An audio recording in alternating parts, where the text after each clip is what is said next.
The beautiful city of Wellington in New Zealand has played host to the Velux 5 Oceans Round the World Yacht Race for just over a week since the arrival of Leg 2 winner Brad Van Loo.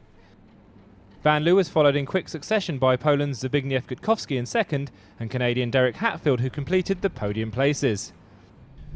Rounding off the fleet, and after an epic 39 days at sea, Chris Stanmore Major finally arrived at Queen's Wharf in New Zealand's capital city to signal the end of Ocean Sprint 2. In his first solo round-the-world yacht race, the Englishman had been tested to the limit, both physically and mentally, on his traverse of the Southern Ocean. As gruelling as Leg 2 had been, Stanmore Major stepped off his boat for the first time in over a month in good spirits.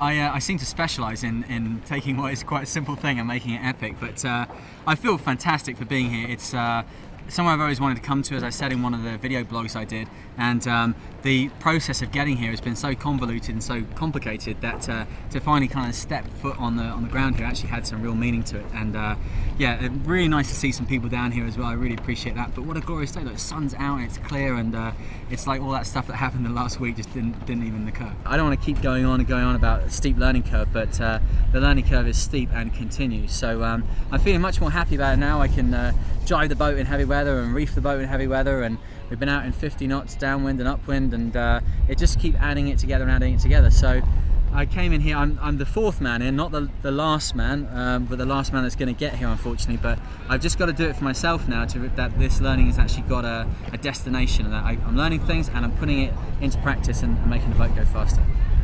Since leaving Cape Town in South Africa on the 16th of December, Stanmore Major fought hard to match the front runners in the 7,500 mile sprint to Wellington. However, off the coast of Africa, the man from Cowes gambled taking a course further south. This proved to be a huge tactical mistake, leaving Stanmore Major over 1,000 nautical miles behind the rest of the field.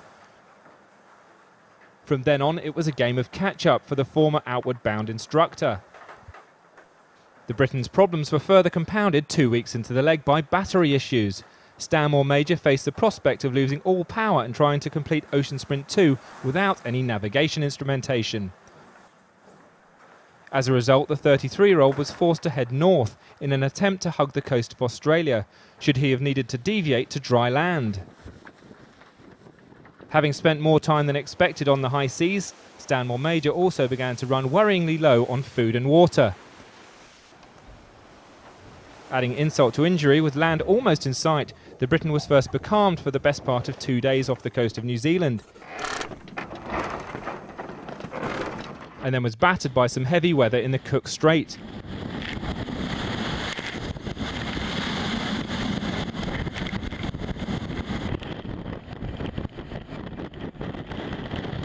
So, having survived some truly testing conditions and technical problems aboard his boat Spartan, it was with some relief that race director David Adams welcomed the last of the fleet to Wellington.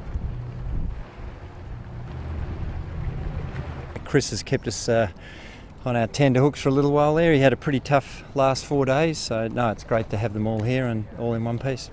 You know, once things start to break and fall off and they get behind, it becomes a real mental battle then to overcome the natural challenges, but also all the challenges on the boat. As things break, you start thinking, getting this victim mentality, thinking the whole world is against me, and it gets harder and harder, and you suddenly realise the guys are sitting on shore having nice food, good warm baths, and you're out there slogging your guts out. So yeah, it gets tough for them, but he had a very good attitude all the way.